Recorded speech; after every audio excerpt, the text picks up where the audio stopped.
Gavin versus Bradley Skeete. When this fight was announced, I did a bit of a video being slightly critical of it. I said, for Frankie Gavin, it's a no-win fight because he's expected to beat Bradley Skeete.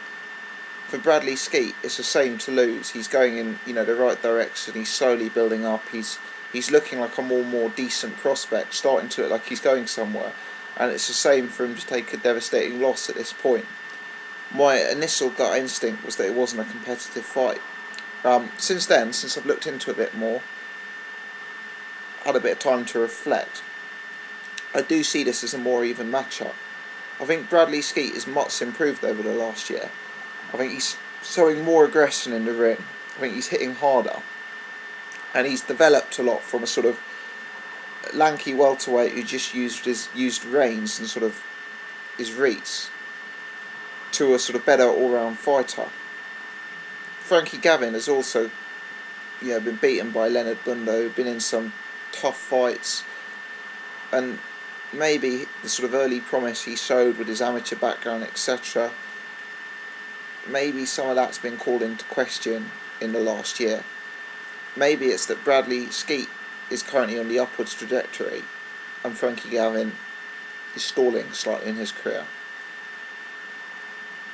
Now I'm looking at it, I've gone from being convinced of a Frankie Gavin win to seeing this as a 60-40 fight in his favour. If you put a gun to my head, I'd still pick Frankie Gavin. I think he's got more dimensions to his game.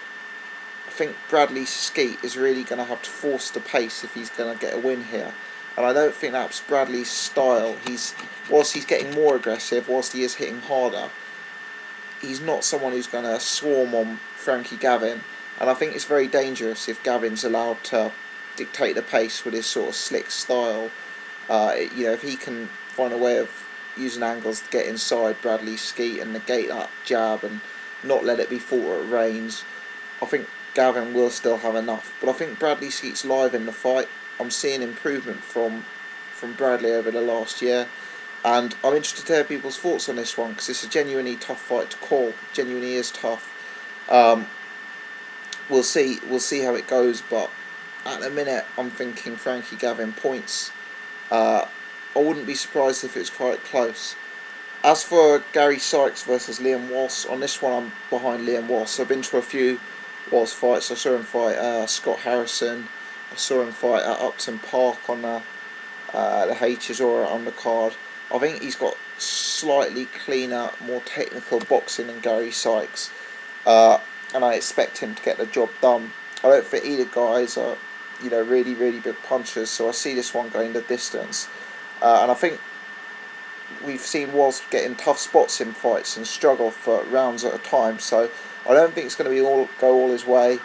I don't think it'll be a walk in the park for him, but overall I'd be Liam Walsh on points, and having thought about it and considered it, I'm still Frankie Gavin on points. Both tight fights, both really good trade fights. Looking forward to both of them. Let me know how you're going in these two.